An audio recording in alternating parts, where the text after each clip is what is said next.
Okay, now all the stream announcements are out.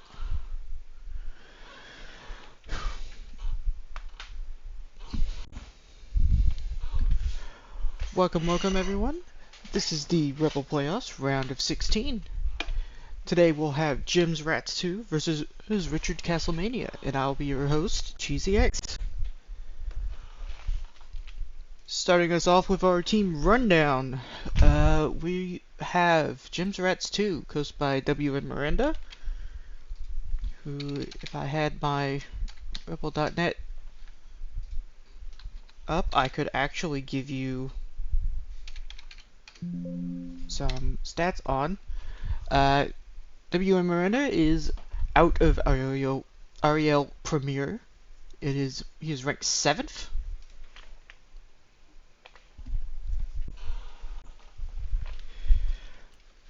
And I believe I'm not even gonna get in the round of 32 because I don't remember what's under spoilers at this point. We have 2 blitzers with Mania tackle, completely standard. This blitzer might be able to take a random, but this is one of the last players on Skaven that you would ever want a random. We have a MNG wrestle strip ball, which is kind of not great, but it is what it is. And then you have a wrestle strip tackle piece, which is very nice. 2 heads, leap, sprint, sidestep, sure feet gutter runner, along with a minus AV blodge step, monstrous mouth, sprint, sure feet gutter runner. Very, very developed gutter runners.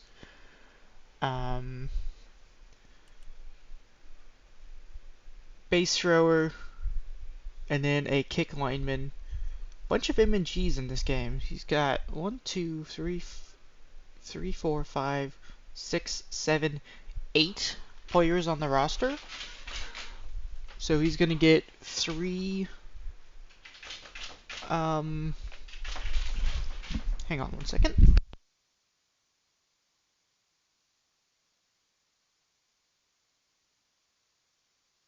Oh, I'm gonna start streaming, and there's a dog scratching at the door. One other thing to note: he does have 4 rerolls rostered, which is unusual. 1240 TV is gonna go up to roughly like 1400-ish with the mercenaries.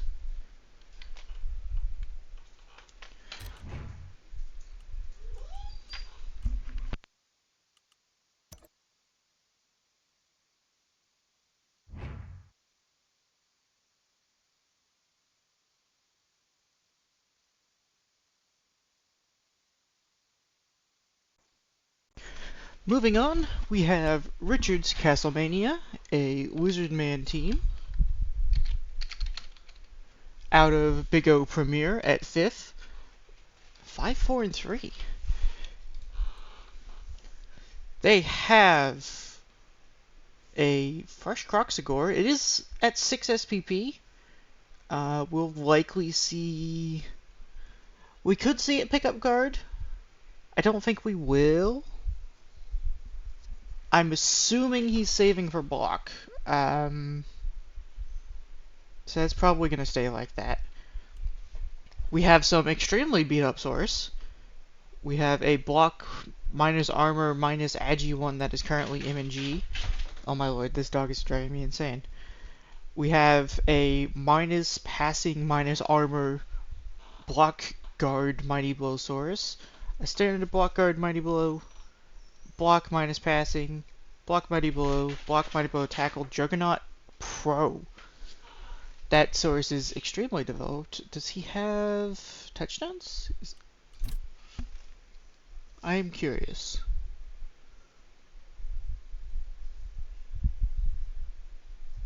Touchdown scored 0. No, surprising. And then whole mess of fresh skinks. This one might get a level. Not sure if he's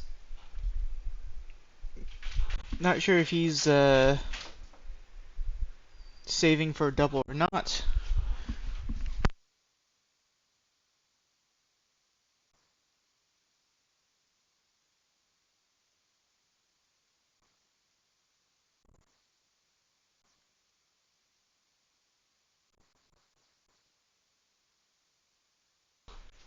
The one thing we do have is we do have the Dirty Player Sneaky Get Skink at what appears to be 1,000,000,000 SPP. I'm not sure what the level is for the max SPP for level 3, but probably approaching it soon. He does have 4, 6, 12 players at 1445, which, if I have the number right for Jim's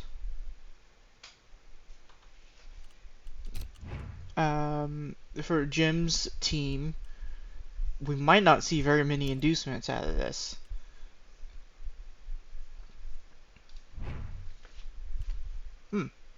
So our Croxagore has picked up Stand Firm.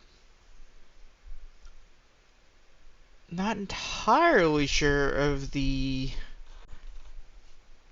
rationale. But that does ultimately bring him up to 1465.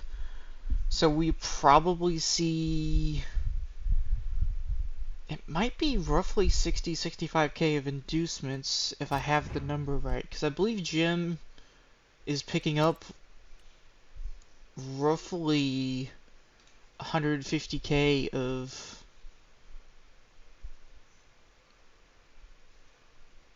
I think he's picking up roughly 150k of loaners.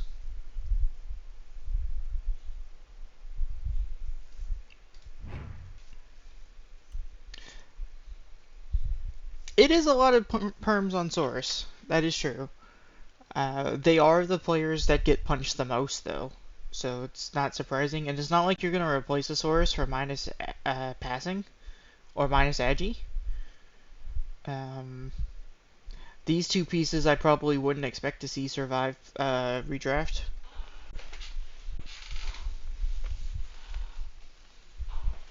But like,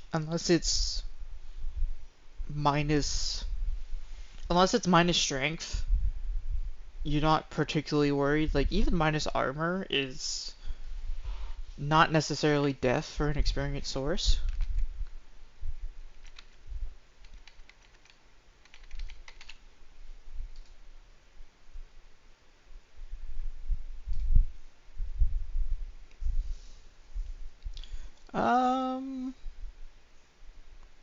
Yeah, so looking at my dashboard, we have pre-rolls on right now. So what I'm gonna do, since we are just waiting for them to get started, since I don't believe they've started, they have not, is I'm going to run a set of ads so that we don't have a whole bunch of pre-rolls, and I don't have to sit here talking for the next 5 minutes about nonsense, because I'm out of things to talk about.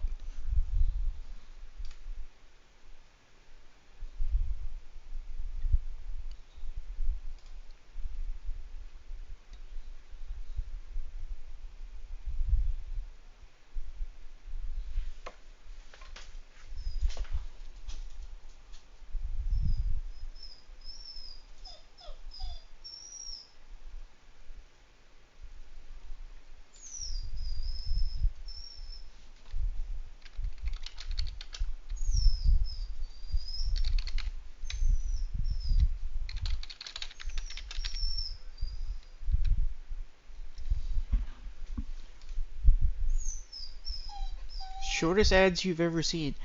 Well, you should be seeing 2 minutes 30 seconds of ads, because that's what it takes to turn pre-rolls off, and that's what this button does.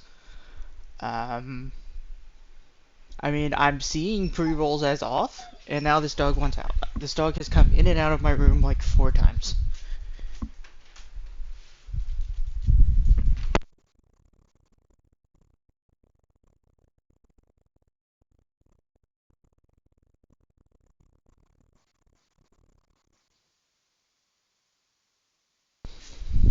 Okay, well, if you didn't see an ad, you didn't see an ad. That's fair enough.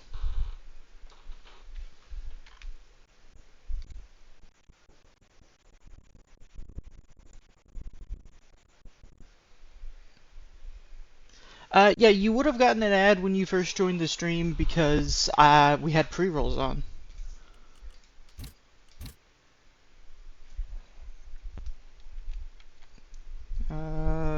Winnin is saying the game is starting, so this should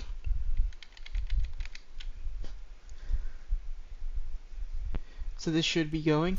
Yeah, Sauce, you may have joined the stream right as I hit the button to roll 2 minutes 30 seconds of ads in order to turn ad pre-rolls off, so that we don't have people joining in and getting hit with ads during important bits of the game. There we go. We are now live, and we'll see just how many inducements we get off of this. So I don't think it's going to be a particularly high number. 75k. So we'll probably see a keg and a cheerleader. So I don't think you can get... Yeah, the mercenaries are 80k. We might... Okay, yeah, we do get Bomber. Bomber is 50k.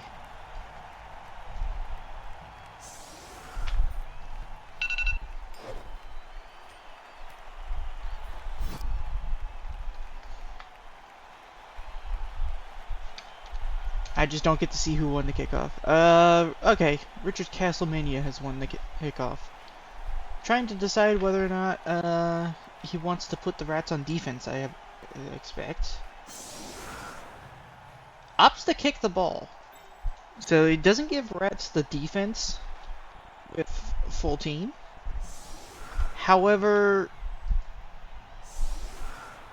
it does mean that Bomber can go on the pitch and just stay there a full, like, 8 turns. So that is potentially dangerous, especially when you only have a handful of players that can actually pick up the ball and that they are lower AVE and not particularly good at passing.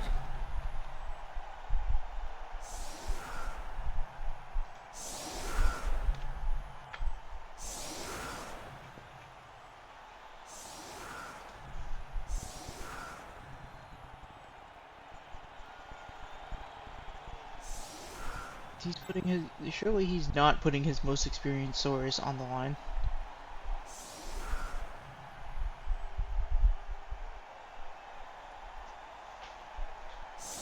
There we go. Probably see this one swap as well. Unless this one is so beat up that he doesn't care about it.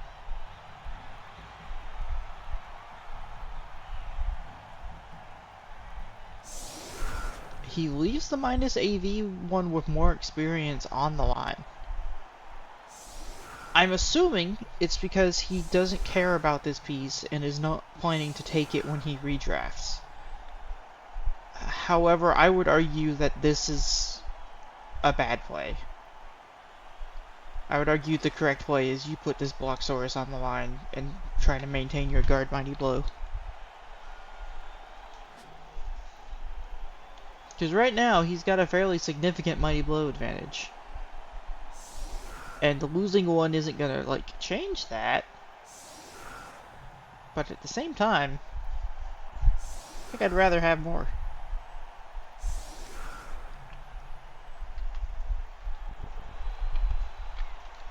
Well, the thing is, the ones on the left-hand side are one of the few ones that you can actually get good, reasonable 2-die hits on. On, like, either side of this. So you wouldn't just assume that this isn't gonna get punched. Is Bomber on the pitch? Bomber is not on the pitch. I don't know how I feel about that. It looks like Jim is setting up to score quickly.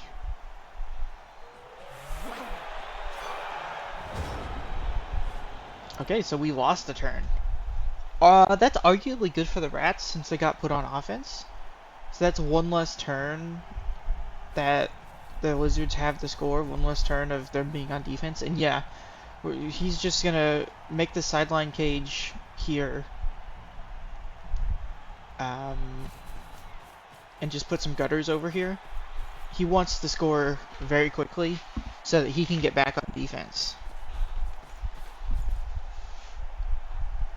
Especially because, so like, he wants to defend when he has as many players as possible.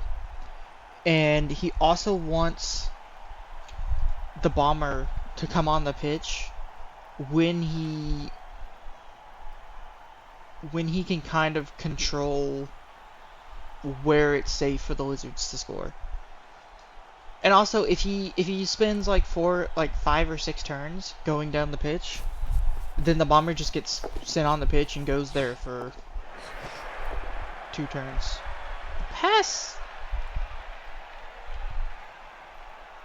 seems possibly not needed, but I also wasn't looking at where the thrower was, because I just sort of assumed that the gunner was going to pick up the ball and come over here.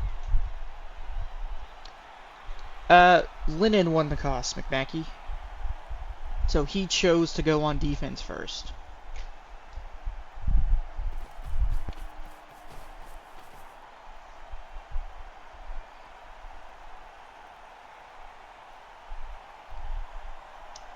Putting the Storm Vermin out to be punched is a choice.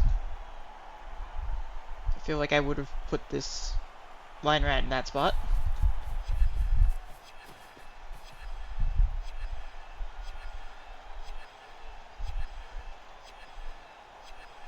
Already burning into our bonus time. And we opt to hand off to the sidestep gutter that's further in.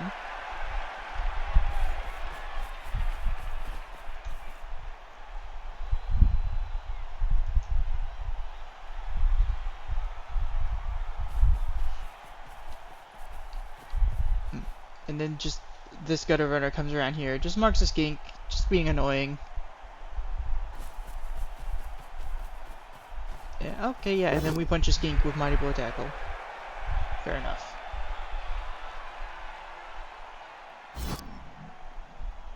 It looks like we took the both down, but judging by the results, we didn't take the both down.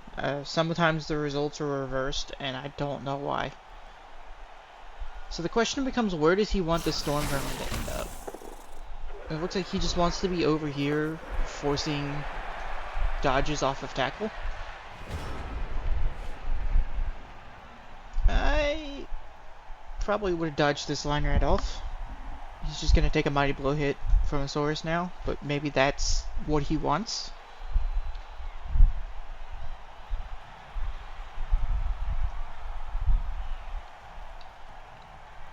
I will say though, we burned like a full minute of time bank on our very first turn. We're blitzing just completely the opposite direction of the ball. So I guess Lennon has decided that he is okay with letting Jim score. Just let him score early, get on offense, and try to go 1-1 going into your own drive, I suppose is the plan. But at the same time, surely you feel like you need to pressure here. At least to force him to score. Oh, there's a KO. But simultaneously, I can understand, like, this skink is pretty nice. And it's AV7, or AV6, so 7+. So I can understand, like, wanting to punch that with Mighty Blow Tackle on a 3-die. And then this Storm Vermin is super exposed and is going to take a punch. And if it goes down, it's probably getting fouled. Okay, tying up a bunch of the Agi3 rats, making it so Lennon feels less safe if he wants to try to stall this.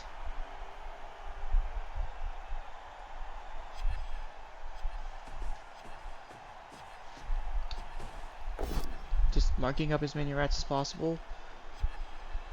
Just to push on this, it looks like he was thinking about re-rolling that, which I would argue is madness. Does have to follow a punch though. No knockdown.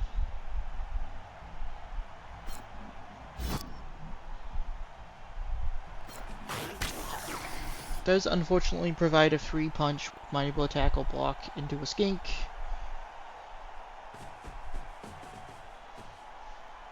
But at the same time, we might just see Jim score here.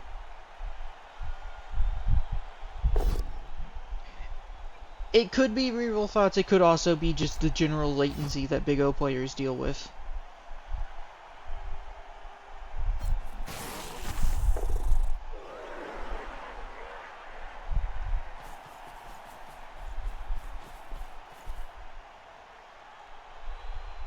It looks like he's setting up to blitz another skink. Okay, blitz it with the wrestle tackle gutter runner, so it's essentially as safe as a block piece.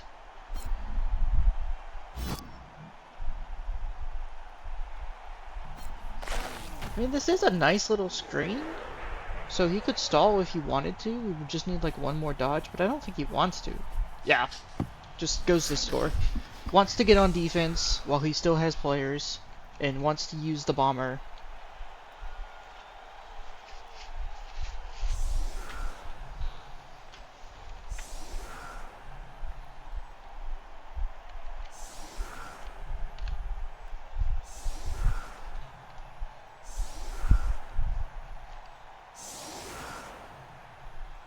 Yep, just put the loners on the LOS.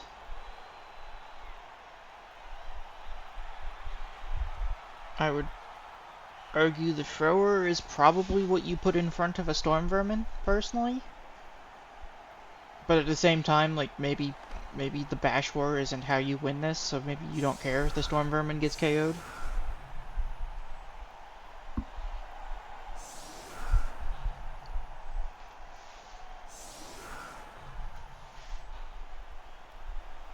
Is it bringing bomber on just yet? There it goes. Because the danger with not bringing bomber in is, like, if you have one injured during this drive, it just gets removed. He just scores on turn 7 and forces you to a turn 8 bomber.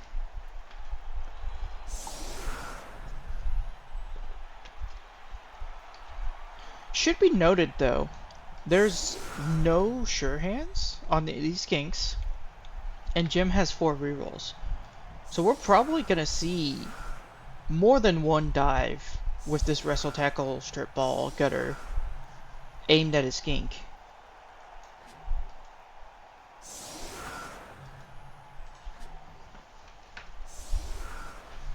So it's going to be a question of how does Lennon structure his cage and his screens to maximize the risk and ward off this wrestle tackle strip ball gutter runner.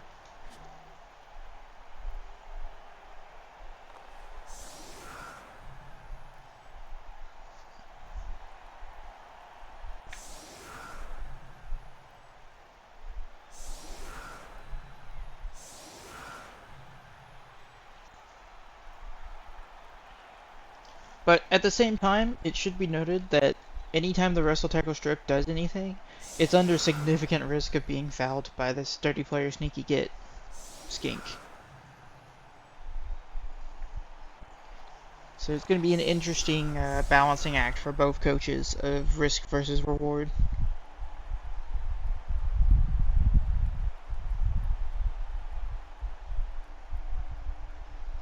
And also should be noted, Lennon did happen to mention in chat that when he was here, that this skink is 1 SPP away from the force level. That's a lot of rats getting stunned.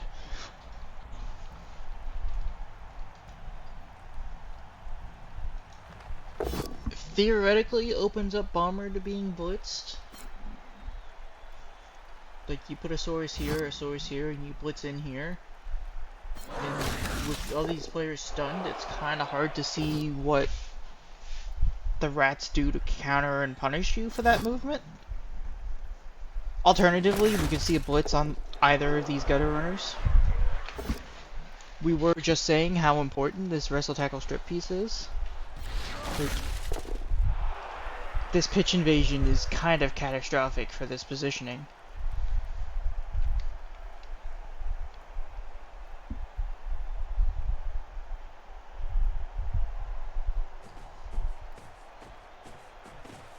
Yeah, it looks like we're probably going... Well, that could be a blitz on anything.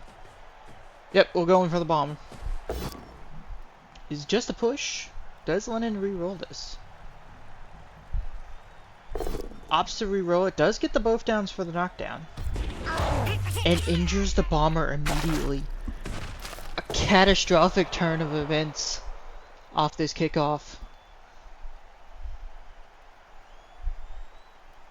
And like, what do you do here as Jim? Like, this line rat is stuck. This storm vermin has the 3+ if he wants to go anywhere.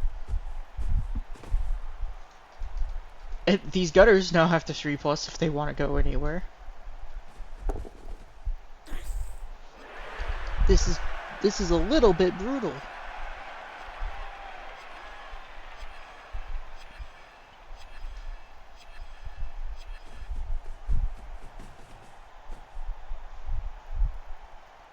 Bomber has clearly been oversold.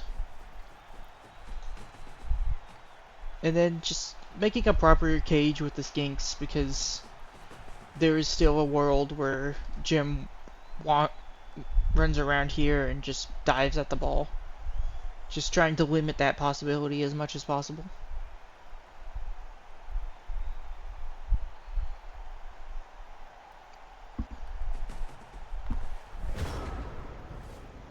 Maybe considering fouling a line right there, but ultimately decides it's not worth it.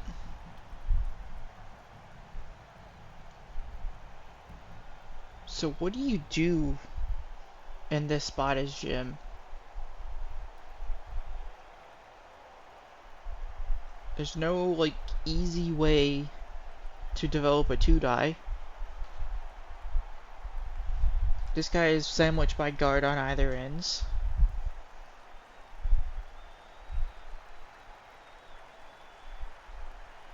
I almost wonder if you just dodge everything away and concede the turn.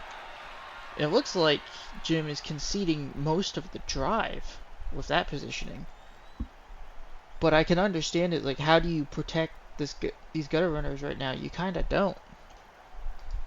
Even now, that's not safe.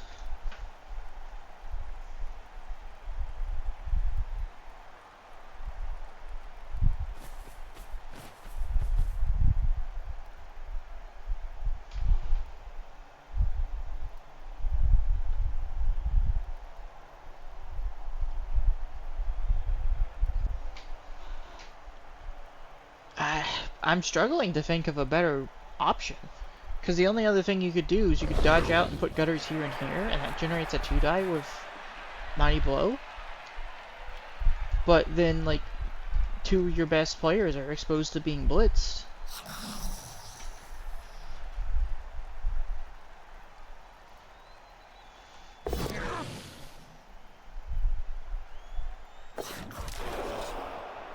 Opts to reroll that dodge, still fails it.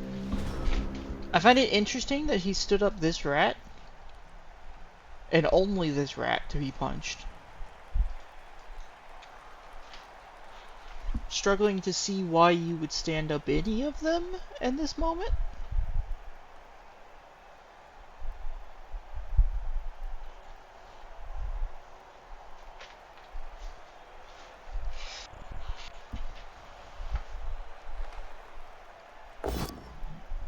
Lennon, perhaps thinking about where he wants to position, bearing in mind that this is the kick line rat, so he probably wants to try to foul it. Is stunned, probably still wants to foul that piece though.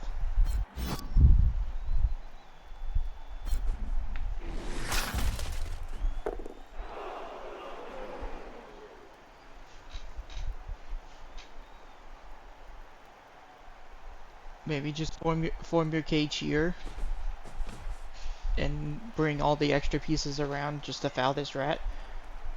Or you could foul this gutter runner, which is also very good.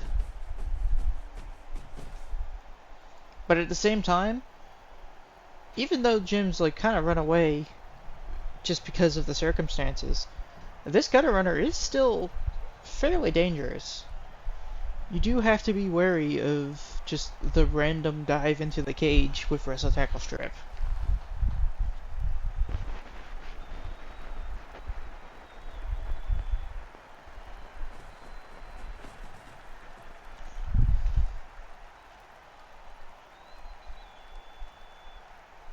And considering his positioning, so what he's doing is he's caging here, and that gives him an additional assist on this lineman, and also means that the fouling piece doesn't have to be in the cage. Or it gives him 2 additional assists on this blitzer. This blitzer is also pretty important. So we'll see what his target choice is. Does go after the gutter runner.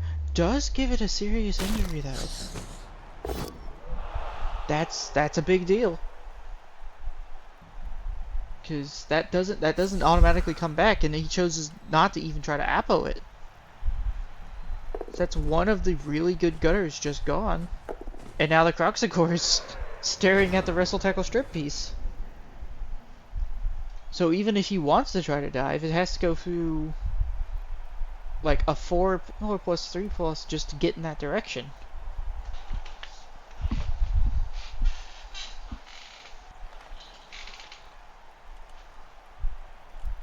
Jim in a rough spot already.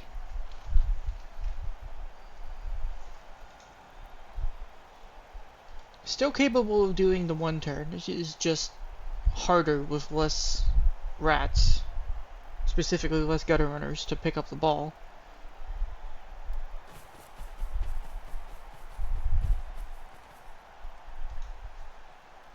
We're marking the skinks. That's either a blitz with the Mighty Blow tackle, or we're just going for it.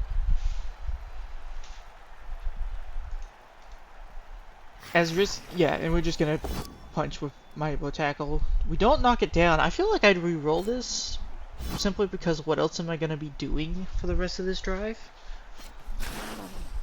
Opts to stay where he is.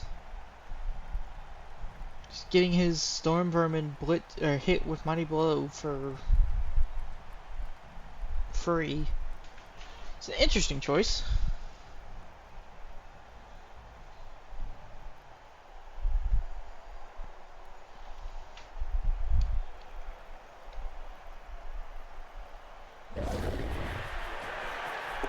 Dodge gets him away from the Croxagore. He's just gonna stand here away from the Mighty Blow tackle.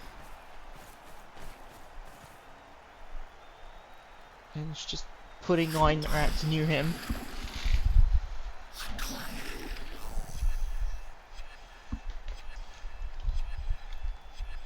This positioning is relatively safe, but it's also a lot less threatening. Another failed dodge. Storm Vermin does get away. But this is a lot less threatening. Like, you can just put the ball here. You can just sideline cage.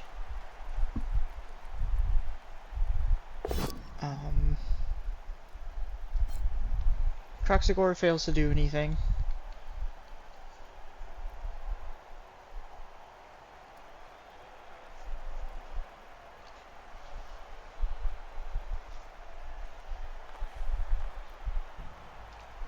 I mean, he could theoretically generate a 2-die on this piece. It would just require committing an additional player.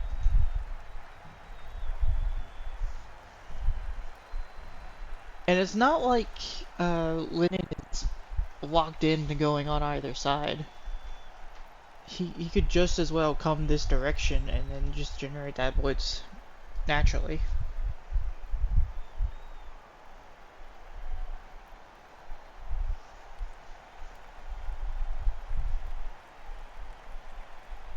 Lennon, thinking through his options, decides to hit this gutter runner. It is the other one turning piece.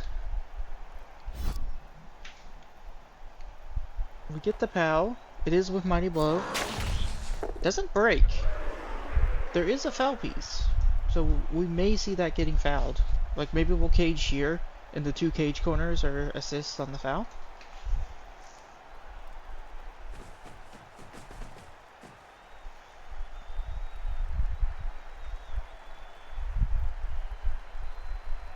it would put the ball out of range of Shredder 2.3 here.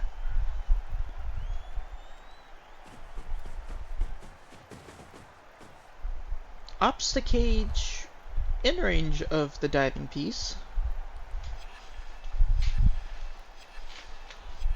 I guess he wants to use this Saurus as a cage corner.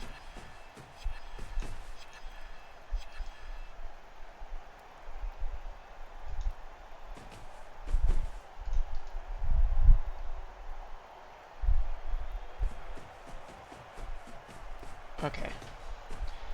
Just making sure that we had the ability to... Uh-oh. That's probably a team reroll, right? Yeah.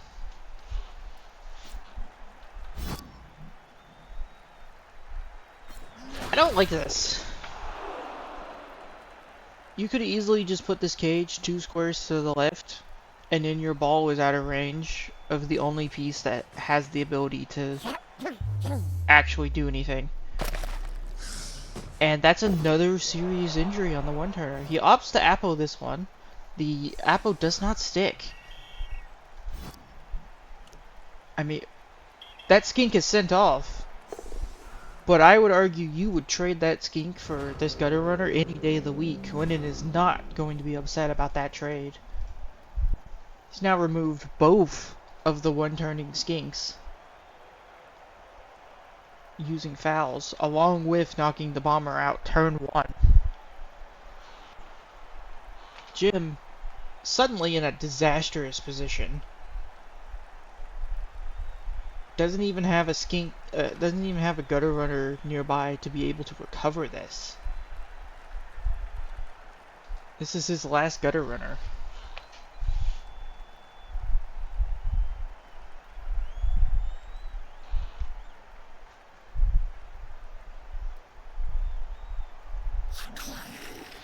T-Self, I would argue that Jim was appoing that and chancing the Appo because if he doesn't get that gutter runner back, there is 0 chance for him to pull this back. I genuinely do not see how with one gutter runner and no one-turning potential that he comes back. So I think I entirely agree with that Appo.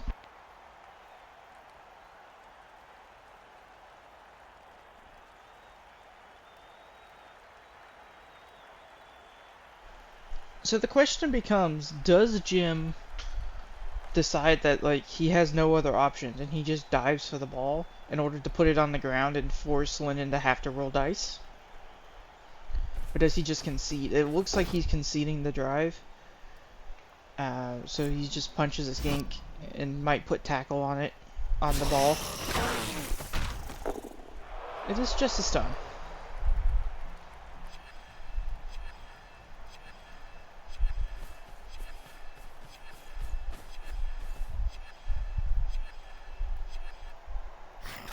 Yeah. I mean, Jim just doesn't have many options at this point.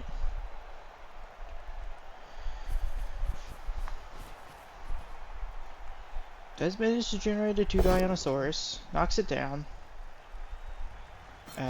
We might see a foul, but at the same time we'll probably just see this line rat marking. Just mark this Saurus and force it into roll dice, I guess.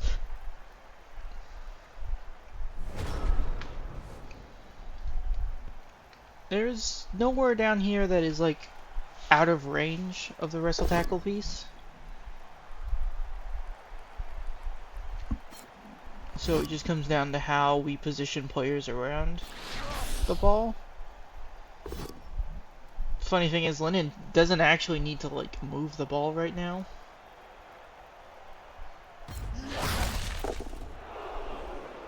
The graphic showed that we hit pro, and yet we took the both down. Gotta love how this system is coded. Get the knockdown on the Mighty Blow tackle piece. We do break it. It is just a stun. But at the same time, Jim kind of needs every player that he can have active.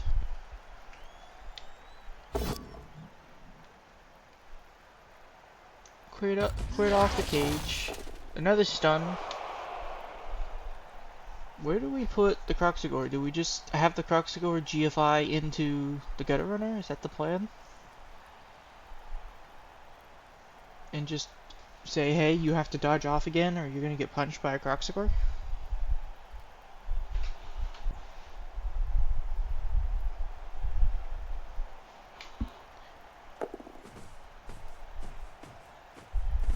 Nope. Not gonna mark the Gutter Runner, we are just gonna get in its way and mark another line rat. Skink dodges out.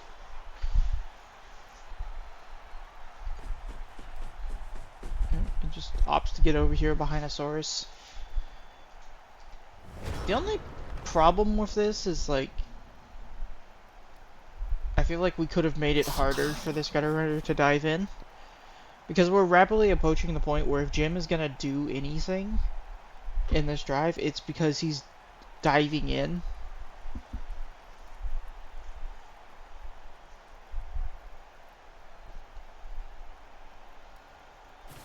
Now, admittedly, that's not particularly safe. But I would argue that Jim playing safe, predictable Blood Bowl is not gonna win him the game from this position.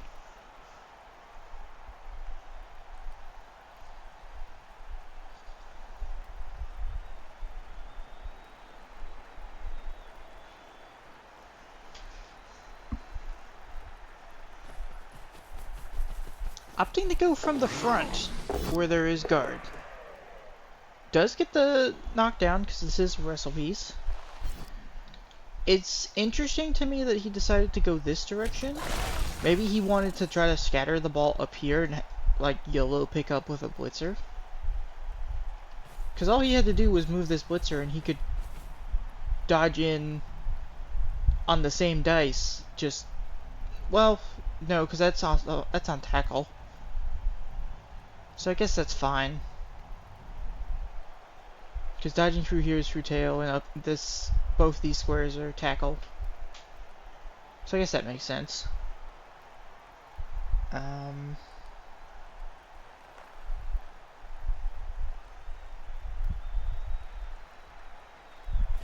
Unfortunately, there's not really a good way of doing anything here. It's like,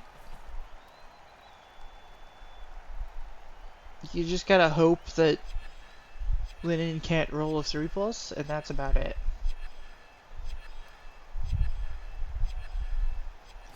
In fact, I'm wondering if him not rolling a 3+ is even worth it. I don't know about that, because now this Saurus can just scatter the ball, and the ball could go away from rats.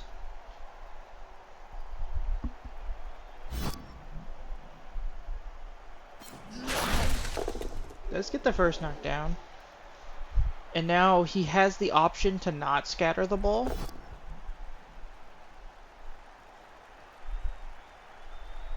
And maybe Jim was hoping to force the scatter, because the scatter is just, it could go wrong. But there's now not a rat there to magnet hands off of. We knock down their line rat in front of us. We do injure it, so that's a 1 less rat on the pitch. Just a loner line rat, but also we're rapidly running out of rats. We get the POW on the Storm Vermin, which means we're probably not scattering.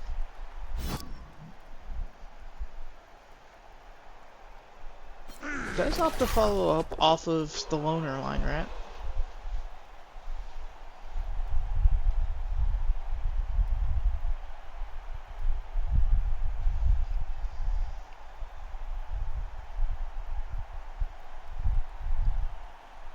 And in considering his options for picking up, it should be noted that this guy can again just blitz whatever skink picks up the ball. So trying to figure out where he wants to place the ball once he picks up, presumably. Takes a free die with a Crocs, does knock down. Opts to stay, so we're probably seeing a cage built over here, using the Crocs as a corner. Which makes sense, it's on the other side of a screen. Oh, there's the first failure. This is the last team where will give us the ball.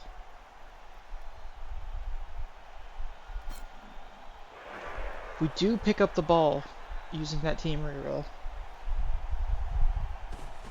We were halfway there.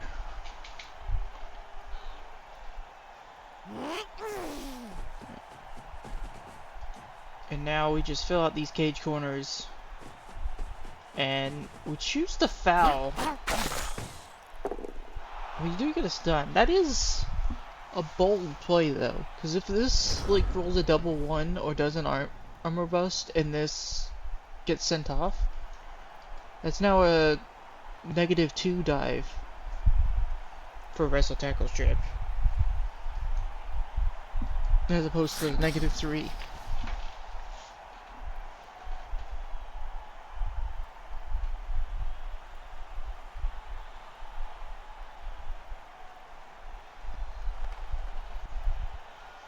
Also, I don't like taking the Crocs hit, especially not that early. Feels like I would have rather moved these pieces over and then took the hit. We do knock down the skink, but we're not going to be able to mark the ball. We do get a KO. I'm assuming that's input lag from Big O and not Linen, considering the most BM power Appo I've ever seen.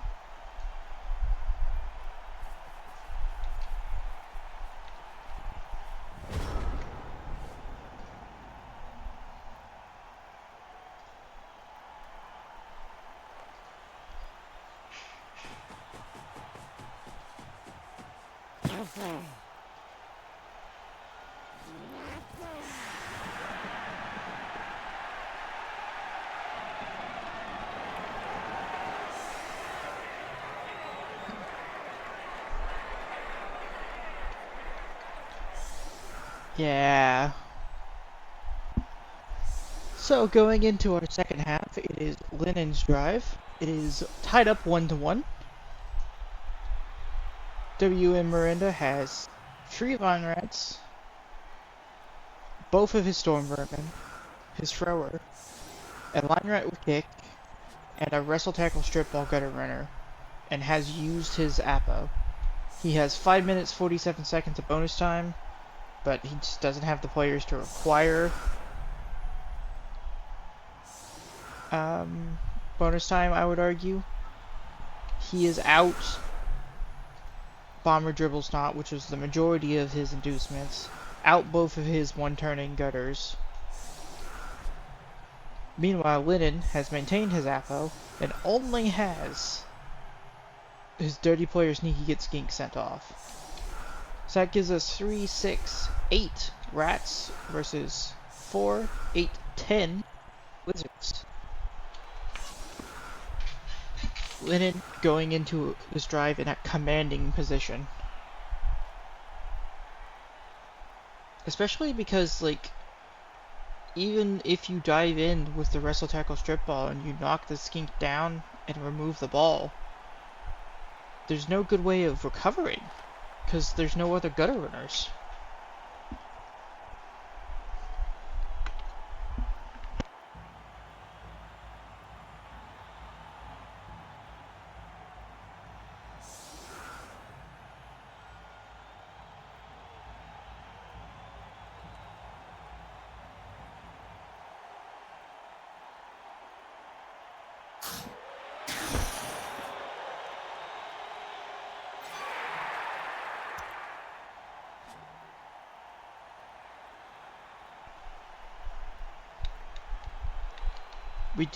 We do have a blitz kickoff event. The kick is super deep, which is unfortunate. Looks like a maximum scatter in this direction, which means kick could only mitigate it so much.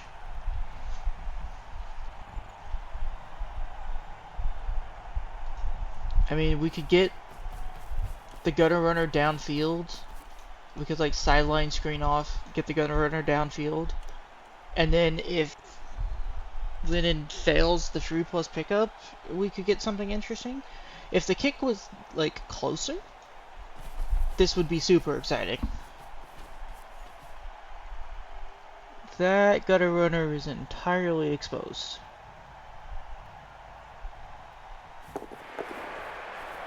Okay. We opt to go all the way in and mark the 2 closest skinks. Which means that if he wants to pick up the ball without rolling additional 3+s, he has to take 8, all of his squares of movement to get over here. Now that's not really going to happen. We're just going to see a blitz off of this Saurus most likely. We do blitz in and we knock down a skink. Do we have the GFI to go on to the other skink with tackle? Okay, we've killed a skink. The skink is completely fresh. It looks like we're out of movement there. Is that both GFIs? That was both GFIs. If we had one more square of movement to come over here, this could be like super interesting. But unfortunately from this position, I don't see how we get anything other than just blitzing the gutter runner with 3 die. That being said, if any of these actions fail, we have a game on our hands.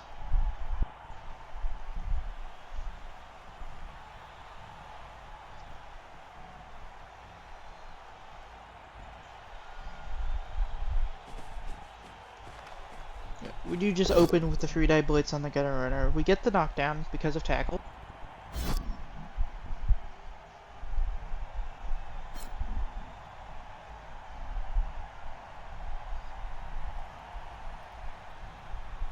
Push direction, probably you're pushing down because you're going to pick up the ball and run to the left, I'm assuming. And try to consolidate in the center. Uh-oh. That is a KO. There are now no gutter runners on the pitch.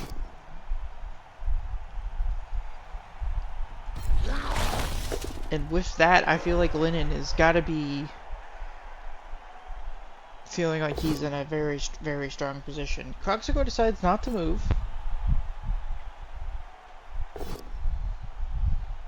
We are taking just our 2 die with block hits.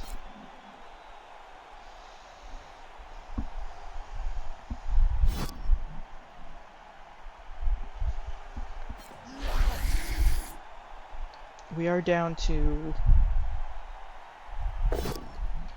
We're down to 3 Vine Rats, 2 Mighty Blow Tackle Storm Vermin, and a fresh thrower.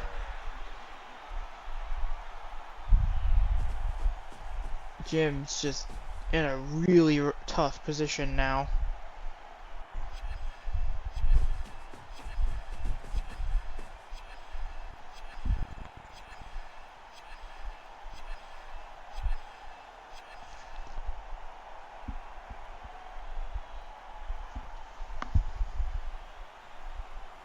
Honestly, wouldn't blame him if he just decides to play for team preservation and keeping the Storm Vermin alive at this point.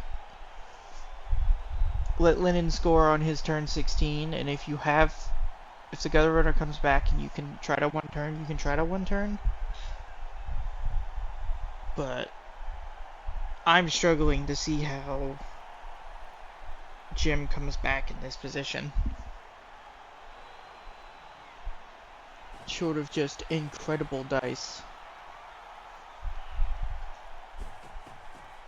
Opts to pick up with the gutter runner farther, or the skink farther away, so that when this fails, there's just a maximum amount of players around. Uses the reroll, does manage to pick up the ball. Now Jim's gonna ask himself what his options are and what he can actually do.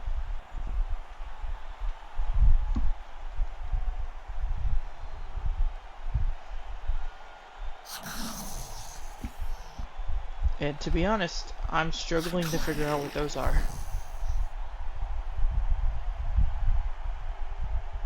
Crexagore has no tackle zones right now. Does look like he's just putting as many players in base contact with isolated source as possible.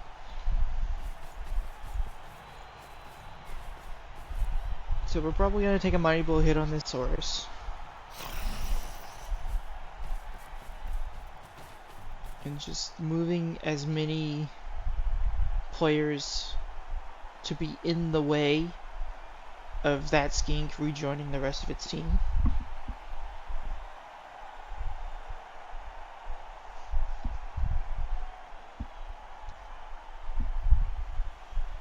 Now the question is, do you use the Blitz to generate a 2-die, or do you use the Blitz to reposition and be more in the way of where the skink wants to go? It feels like making the 2-die is the wrong play here. Dodges out, is going around the Saurus. He must have exactly the amount of movement he needs to hit this skink, and he does get the knockdown. Jim still playing on offense, does break the skink, he does KO it. 2 skinks remaining on the pitch. Wouldn't have been surprised in this position if he had power appoed that. However, this guy can pick up the ball.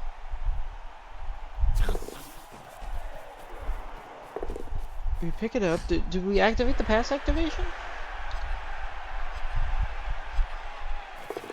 We didn't activate pass, so we don't get to dump the ball somewhere. Which is a shame, because I feel like dumping the ball over here was probably the better play. But we do have the ball, which is a position that I had basically given up on.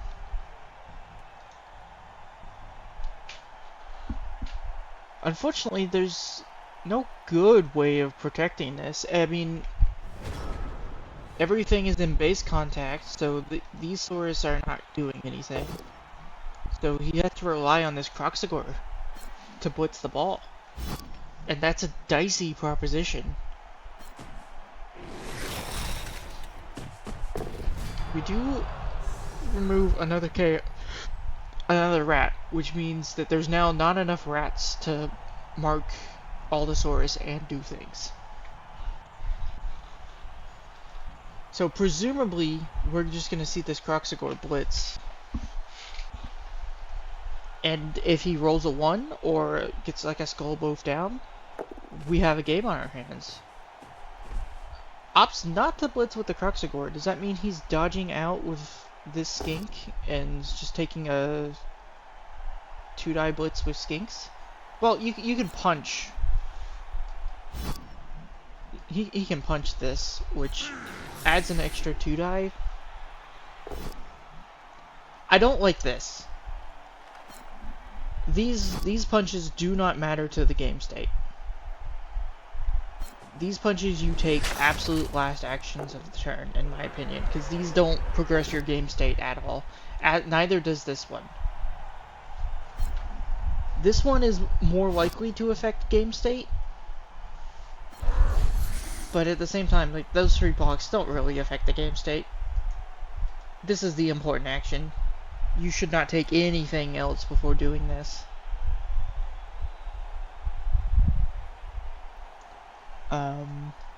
So the 2 ways we can do this, we can hit the Storm Vermin with the Saurus, we can 1-die with the skink to free the Saurus up, we can bring this skink over. It looks like we've opted for the Saurus hit. It is a double both down. We use Pro and it's a skull. So now this skink is stuck on tackle. So how do we progress this? Do we do the 1-die with a skink in order to try to knock this thrower down? Or do we add a 3+ dodge without dodge into the mix in order to make this a 2-die?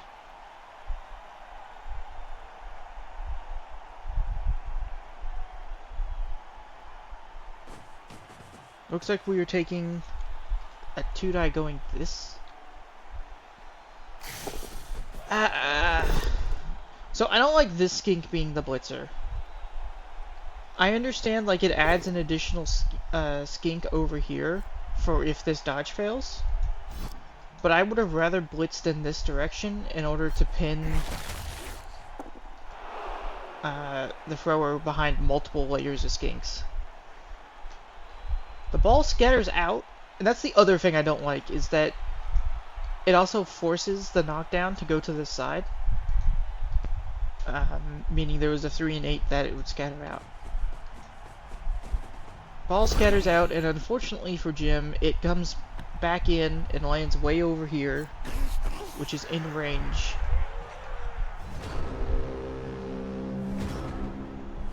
Ultimately doesn't pick up the ball though, which means we are multiple 3+s away from accomplishing things. There's multiple ways to free this ball up and move it somewhere that matters. So, opting to blitz the skink with Mighty Blow Tackle, which makes perfect sense.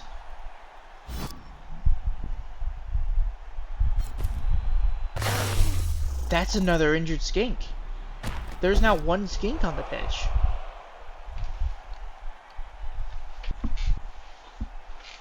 Like, what is...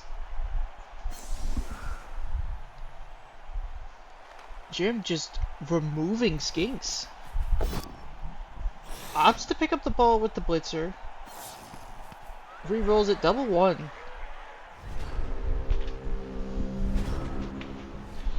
I don't know, I feel like the better play was to go all in on scoring this turn. Like, you dodge out with this Storm Vermin, and then you dodge out and pick up, and you pass. It's not like a good play, but you don't have the players to make good plays. I think that's the only option he had to turn this around. I don't like trying to pick up here. I think that is just objectively wrong. Especially because these two Saurus can move over here and be standing on the ball. I don't like that. The only world... That's another injury. That's another rat gone. The only world where Jim scores here is if that's a quad skull. So I would rather have put this Saurus standing beside the ball and the rat and blitzed with the other Saurus. So that if I quad skull there, there's at least a Saurus marking the free rat and the ball. I don't think that block is correct.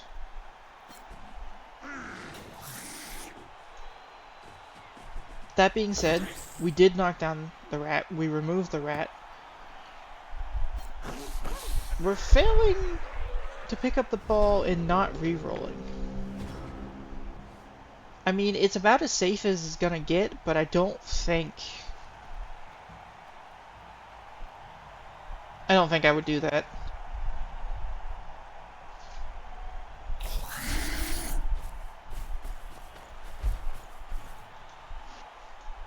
Admittedly, like, there's not a lot of ways that Jim can get the ball and throw it. But also, that's probably a reroll. We get the knockdown. Does the skink die? It's broken. It's removed. That's a KO. You have to act with that. That's the last skink on the pitch. Do we see, like, some sort of YOLO dodge foul?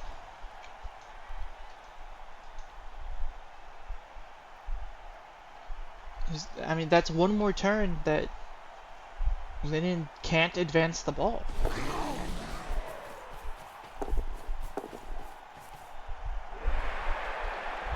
Dodge, multiple GFIs. Doesn't appear like we're fouling. Jim trying to figure out how to maximize the tackle zones of his 4 players. Dodges in. Fails to pick up. Magnet Hands doesn't get... Magnet Hands into a Saurus. The blows just keep on coming for Jim. That is... That's a feels bad.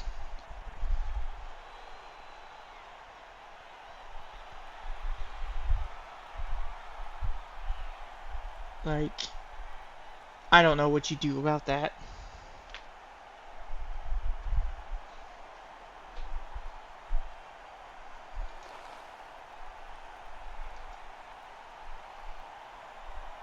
I mean, this is an easy chain to free up the ball. You just blitz here, gets the knockdown, so we can now just push the source a square forward and out. What? Why would you not? Why would you not just push the source?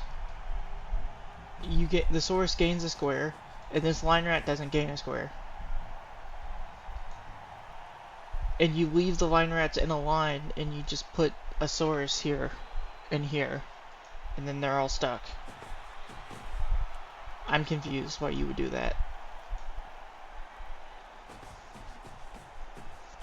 Also means that unless the Croxagore moves, this source doesn't get a 2-die block.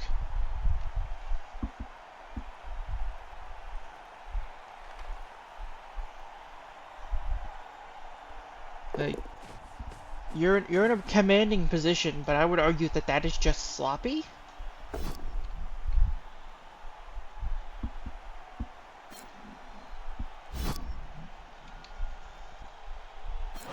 Has to follow to keep that Storm Vermin marked.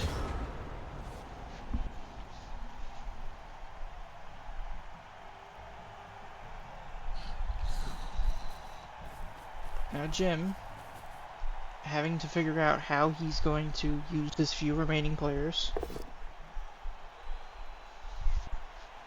One die, both down.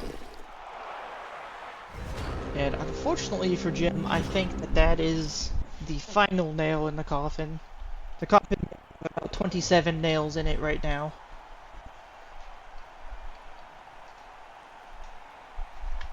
But I don't see how he can free these players up and get them down here in a way that actually matters.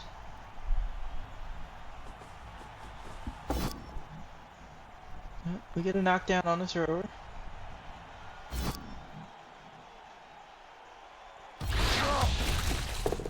Just a stun. Probably... Here's the thing, I would have liked to see, like, this guard source come over here and mark this player first before this blitz. Because, like, sure, you're in an incredible position, you're in an almost unlosable position. But I would argue that these sloppy plays like this are generating worlds where you get a source injured for no reason. Like, you could tighten up that sequence at no cost and no risk.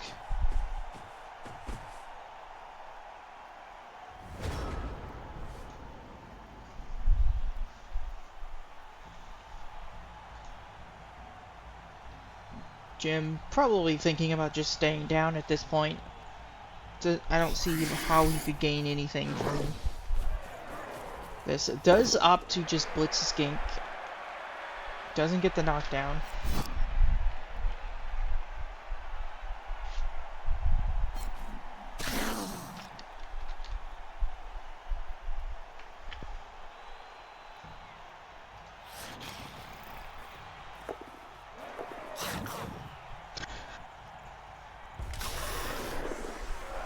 Gets a neck injury on his Storm Vermin for his troubles.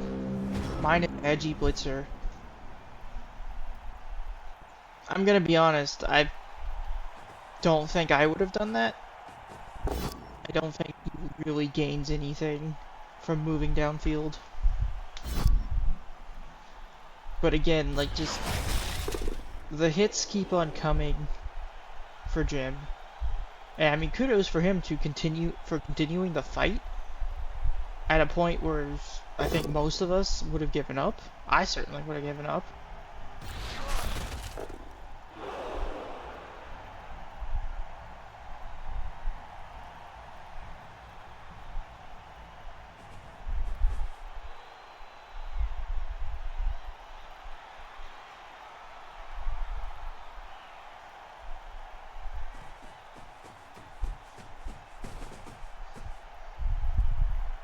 Yep, just moving more stuff forward.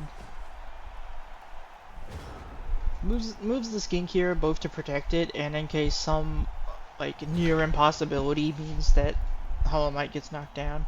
Yeah, and Jib just gives up the turn because he just doesn't have resources.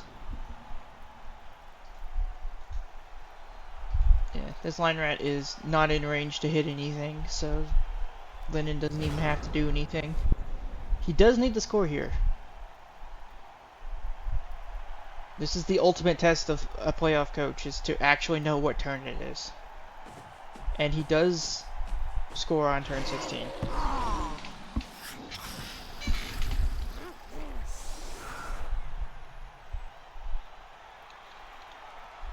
Gutter Runner stays out, but I don't think it matters. 6 players is pretty impossible to one turn into Saurus.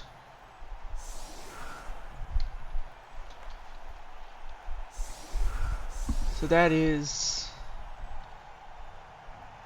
the game. That is rough.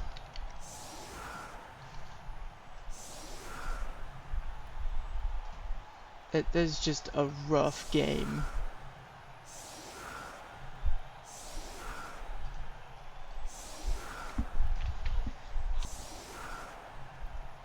Well, congratulations to Lennon.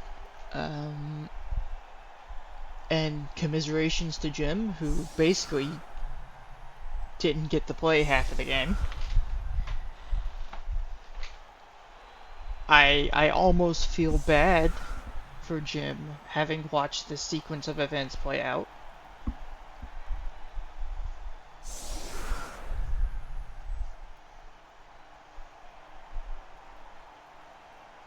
I feel like we're overthinking this defensive setup, Lennon. I'm not gonna lie.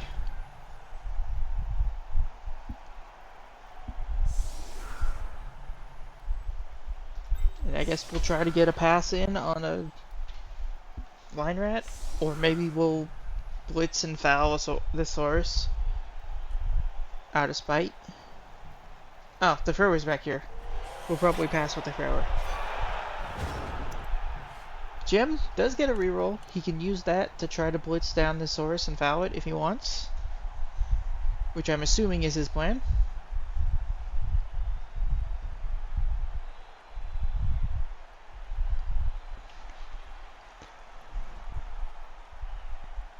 Not a lot of other options right now for Jim. With the reroll, he might... Oh. Nope, I guess that's just the end of the game. Or someone disconnected for real, and I'm not sure which.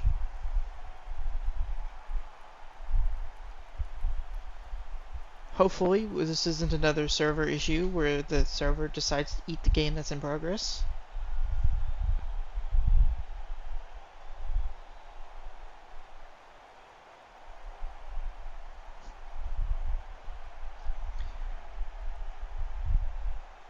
Fairly confident that someone seems to have DC'd. He just showed up on your Steam as logging in. Okay. So his game probably crashed then. Just keep an eye on Discord just in case anything pops up, but even if you know, he doesn't get this turn, let's be honest, this game's not getting replayed.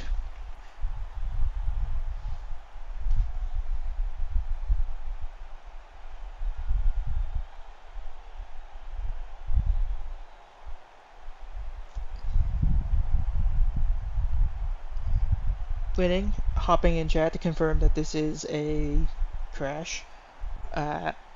Lennon, you're still in a game. You're not supposed to be here. Someone ban this man.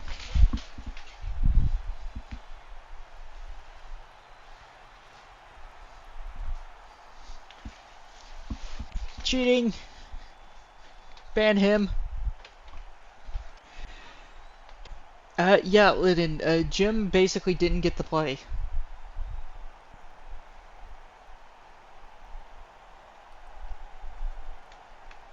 looks like Jim is now reconnecting.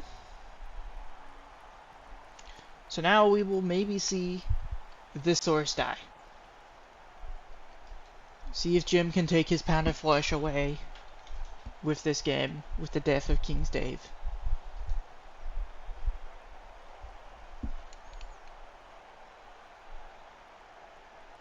Jim getting his bearings. Opts to start with the pass because of the reroll, and then double fails to pick up off of sure hands and doesn't get to do anything. Disappointing. And that should be the end of the game. There we go. So let's get into competitions. Page 2.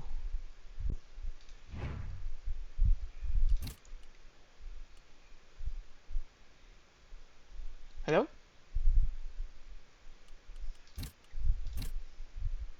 There we go.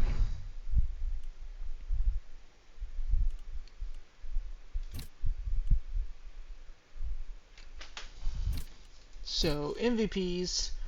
MVP on the super bashed up Source. Not amazing. He might get a skill by the end of playoffs. And then MVP on one of the super gutters. It's not great. They gain SPP all the time. And this one only needs one more level, so it's not a big deal. Fair bit of SPP on these two Source. It seems like the Source that injured things were all the same sources.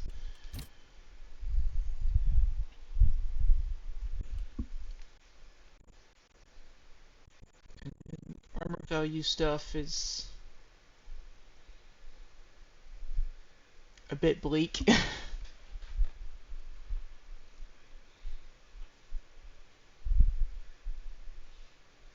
29% on pickup is an insane number. I mean, 43% for Linen is also not great. But Jim just didn't have the players to roll blocks, which is unfortunate.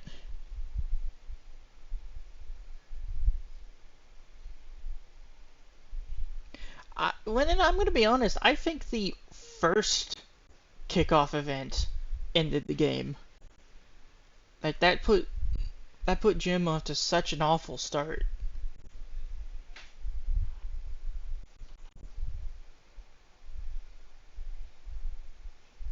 Oh no, you're right. The second one was. You're right, because he started on offense, so it was the second one that ended the game. You're correct.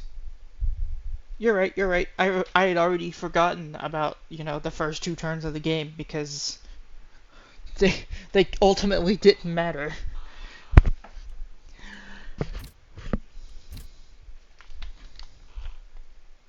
Yeah, that was just rough for Jim.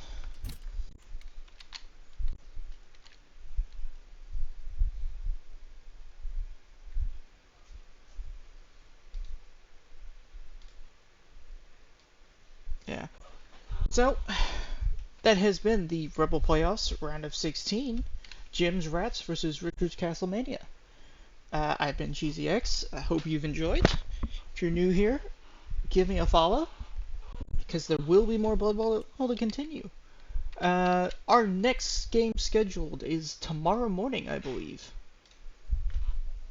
If I bring up the calendar, we have...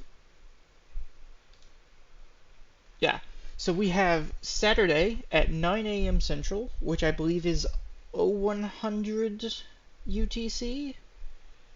9... No, I'm +6. That's like 0300 UTC, if I'm not mistaken. I'm bad with time zones.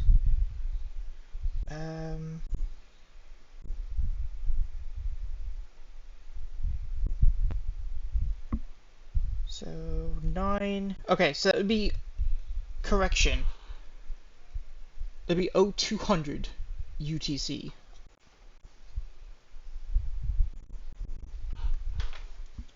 That will be Mania versus Lascaris' All-Stars. Where is my playoff bracket?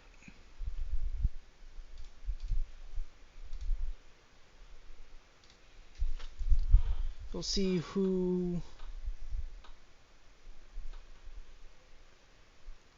moves on. So, Richard's Castlemania will be playing against the winner of Those Dwarven Buggers versus the Big Brains, which is scheduled for Sunday. I unfortunately will not be able to cast any of the games on Sunday, which is a problem because there's 3 of them.